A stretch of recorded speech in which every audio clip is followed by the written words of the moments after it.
Ahora comentando sobre su acercamiento al área deportiva y más en este apartado de artes marciales mixtas, taekwondo, algo fundamental, ¿no? Y lo comenté hace rato, debes tener la experiencia, ¿no? Para que pues ya tengas una idea de cómo se generó el mecanismo de lesión, cuáles son las lesiones más frecuentes y poco a poco así mejores, ¿no? Mejores la atención del paciente. Y es algo súper común, ¿no? Antes era fútbol, fútbol, y sí, actualmente básquet es muy alejado, ¿no? Y si hablábamos de deportes de contactos es aún más. ¿Cuál fue sus primeros pacientes en esta área de enfoque de taekwondo o de MMA? Eh, primeros pacientes fueron enteramente de artes marciales mixtas, de MMA, y pues fueron ahí en un gimnasio donde bueno, yo estaba entrenando y pues yo los patrociné, ¿no? A ellos. Entonces fueron lesiones pues propias de MMA, ¿no? Luxaciones, traumatismos, algunos desgarres, tendinopatías, etcétera. Ellos son como los primeros pacientes que vi y ya de ahí me fui diversificando, ¿no? La mayor afluencia que tengo son de MMA, de boxeo, de Muay Thai y pues básicamente son como la gran mayoría. Uno que otro de karate, uno que otro de taekwondo, pero su gran mayoría MMA, boxeo, kickboxing y Muay Thai. Sí, y creo que también ya enfocándonos a esta área de deportes de contactos, las artes marciales mixtas son las más agresivas, ¿no? Y más lesivas, porque pues casi te puedes fracturar, luxar, los golpes que vas recibiendo, ¿no? Traumatismos craneoencefálicos crónicos que se generan. ¿Ha tenido como esta experiencia con peleadores un poquito más, con lesiones crónicas, ¿sí? Sí, parece mentira, pero no es las artes marciales mixtas, no son las que más se lesionan. He Ajá. tenido más lesionados en Jiu-Jitsu, que es paradójico porque de hecho el Jiu-Jitsu se conoce como el arte suave, ¿no? Justamente porque es muy suave, no es tan intenso, no hay golpes, de hecho, pero son muchas palancas. De hecho, todo el Jiu-Jitsu gira en torno a luxar o romper ligamentos, romper tendones. Entonces, es más común encontrar lesionados en Jiu-Jitsu. En boxeo observamos muchos traumatismos. Evidentemente, no hay tantas, hay fracturas y traumatismos, es como lo más, musculares, ¿no? Es como lo más común. En MMA sí es variado, a veces hay como ciertas afecciones de las articulaciones por las llaves, traumatismos por los golpes, pero en realidad me parece que los de MMA son los que menos se lastiman. Los más lastimados siempre son Muay Thai, de ahí me sigue Jiu-Jitsu, boxeo y al final yo pondría MMA. Sí, ahora que Paradójicamente. Jiu-Jitsu, pues ahí son más de sumisiones, llaves, ¿no? Se genera mucha tensión muscular y creo que es la causa, ¿no? De lesión. Ahora que comentamos este tipo de deportes, creo que todos vimos la lesión de McGregor, ¿no? Hace unos años cuando se fracturó la Sí, tibia por estrés, ¿no? O sobreentrenamiento, creo que fue una la fractura causa. por estrés, ya venía lastimado de tanta carga que tenía.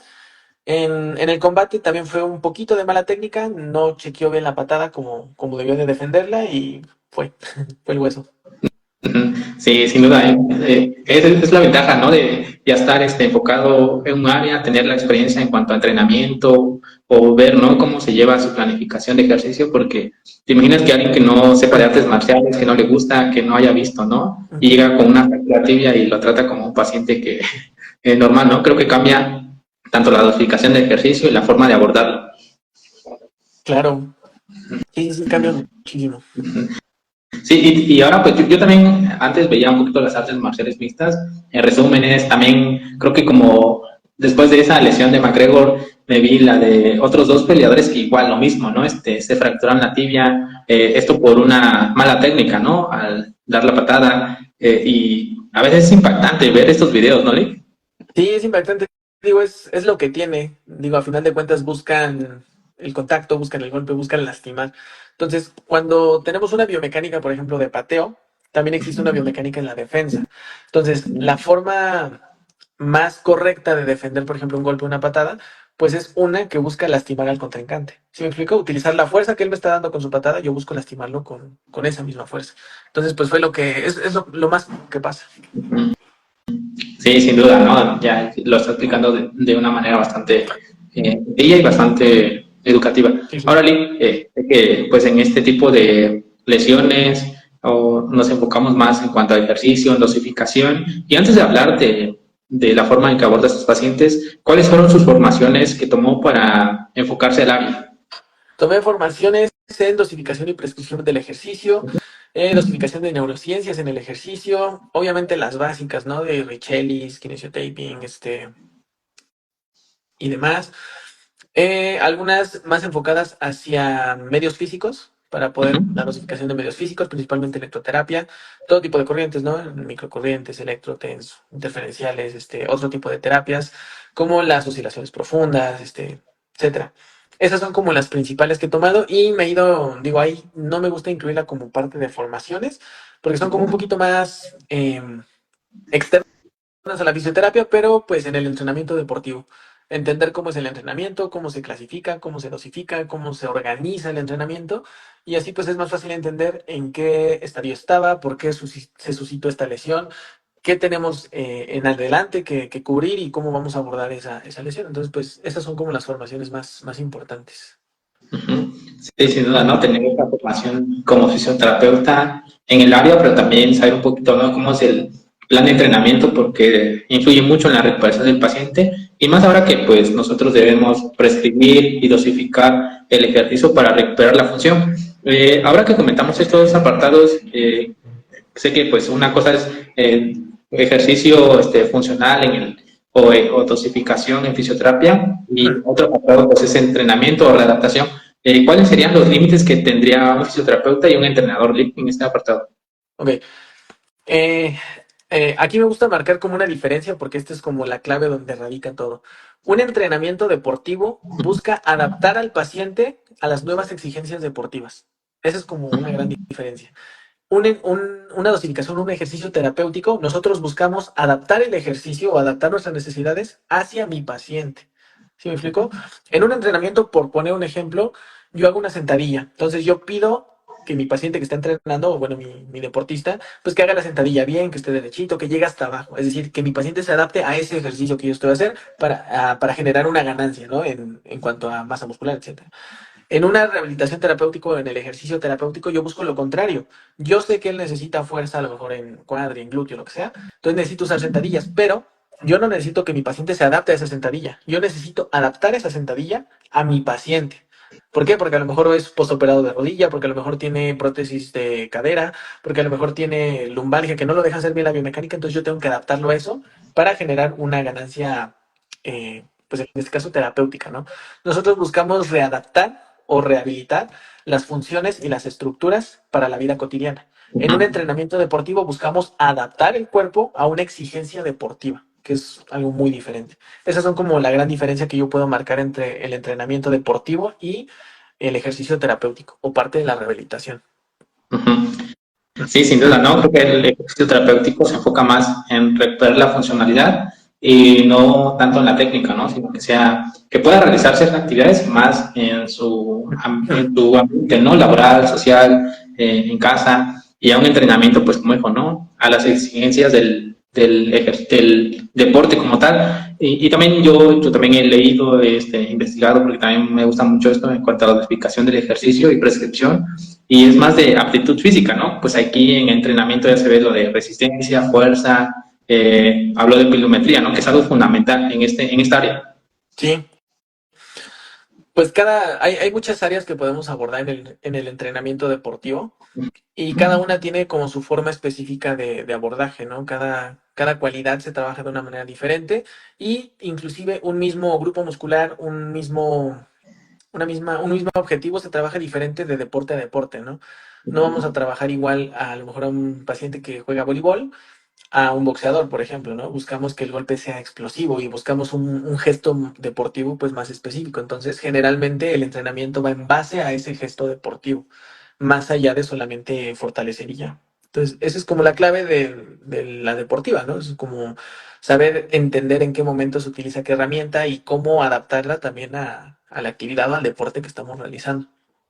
Ujú. Sí, le di un buen punto, ¿no? En cuanto a a estos gestos deportivos que se ven en el entrenamiento, ¿no? Pues es fundamental para que el deportista regrese, no sé, un 90-100%, ¿no? En cuanto a su disciplina. Ahora comentando en cuanto a la evaluación de estos pacientes deportivos, creo que usted está enfocado también más en cuanto a un ORM, en fuerza muscular, ¿verdad? Sí, obviamente utilizamos diferentes técnicas o herramientas, ¿no? Por ejemplo, el RM pues nos sirve mucho, sobre todo para tener un nivel cuantitativo de las cargas que vamos a estar ejerciendo. no podemos estar trabajando siempre con porcentajes de peso, sino más bien tenemos que ir adaptando ese peso o ese porcentaje al gesto deportivo, que era como lo que mencionaba, ¿no? Por ejemplo, cuando trabajamos con ese tipo de técnicas como el RM, esta pirámide, ¿no? Se fue el nombre, pero es justamente de dosificación de los pesos, nos sirve para generar fuerza, volumen, etcétera. Pero para un gesto deportivo no nos sirve tanto, ¿no? Por poner un ejemplo, no es lo mismo que yo genere fuerza en tríceps con una polea, nada más ahí dosificándole el peso, a que yo trabaje el tríceps con un balón medicinal haciendo el gesto vaya, esa pliometría, no esa explosión, simulando el golpe. Son cosas muy diferentes. Entonces, pues tenemos que irla adaptando y cada deporte tiene como su propia forma de adaptarse. Ujú. Sí, buen punto que tomó, ¿no? En cuanto a la dosificación del ejercicio. Sé que en fisioterapia, en adaptación, nos enfocamos en esto, ¿no? En trabajar por porcentajes y lograr que pues el músculo tenga 5 de 5, ¿no? En la escala, que haya recuperado, pero ya enfocándonos en el entrenamiento, nos tiene que quedar claro, ¿no? Que pues va hacia la actividad que realiza la persona o el paciente, ¿no? También otro punto muy interesante, ¿no? Ahora que hablamos de este apartado de fuerza, pero también tenemos el área cardiorrespiratoria. ¿Cómo lo evalúa? ¿Se enfocan en eso, en el entrenamiento? Sí, indiscutiblemente lo más, ya deportivamente hablando, lo más fácil de adaptar es la resistencia cardiovascular. Nos cuesta más la fuerza que la resistencia cardiovascular, extrañamente, ¿no? Sabiéndolo trabajar de forma adecuada. Obviamente necesitamos parámetros medibles. Siempre que vayamos a trabajar una cuestión cardiovascular necesitamos tener parámetros medibles. ¿Cómo lo podemos hacer? Pues simplemente podemos utilizar pruebas de esfuerzo, que es como lo más básico. Podemos hacer algunas pruebas de esfuerzo que existen para deportistas, pues ya de una forma más específica. Podemos hacer, obviamente, los porcentajes de carbón en que pues, nos enseñaron en la escuela también son muy útiles, muy funcionales para este tipo de entrenamiento. Y sobre todo, y lo más importante, el mejor consejo para un entrenamiento deportivo de este estilo es conocer a tu paciente, saber cuál es su tiempo de recuperación, cuál es su tiempo o cuál es su rango de fatiga, en qué frecuencia cardíaca él empieza a presentar fatiga, porque en base a eso nosotros podemos ir dosificando. Como siempre les digo, no es tan cuadrado de decir, lo voy a trabajar al 30% y entonces, bueno, 60%, y siempre va a ser ese 60 y 60 y 60. No, hay que ir leyendo el paciente, viendo sus adaptaciones, viendo sus reacciones y viendo cómo se va adaptando a lo que le estamos proponiendo. Entonces, el mejor parámetro siempre va a ser el paciente. La mejor dosificación es la que está en constante cambio. Si yo pongo una dosificación para todo un mes, seguramente no me va a funcionar más que en la primera semana. Entonces, yo tengo que estar constantemente pues leyendo a mi paciente, checando mis parámetros, adaptándola a mi paciente. Y generalmente está en constante cambio. Por eso una buena dosificación está complicado porque es estar atrás del paciente, estar midiendo, estar observando y estar como siempre cambiando esta estructura. Entonces, eso es como lo más básico. Sí, y bueno, yo que me enfoco un poquito más en el área de cardiorrespiratorio, también estoy relacionado con esta dosificación, ¿no? De la parte aeróbica en cuanto a las pruebas de esfuerzo, y más en deportistas que sí o sí es indiscutible, ¿no? Tener esta prueba para valorar su frecuencia cardíaca. Y ahora que comentamos que pues su área es deportivo, difiere bastante de pacientes cardiópatas, ¿no? Porque pues trabajamos en un 70%, un 80%, creo que con estos deportistas pues se les exige más. Y hay algo, ¿no? Que se le llama el corazón del atleta, que si le pones a hacer un ejercicio, su frecuencia cardíaca como que se mantiene estable hasta un determinado tiempo, y es algo interesante, ¿no? Verlos en este tipo de pacientes. La diferencia principal es que pues un cardiópata es inestable.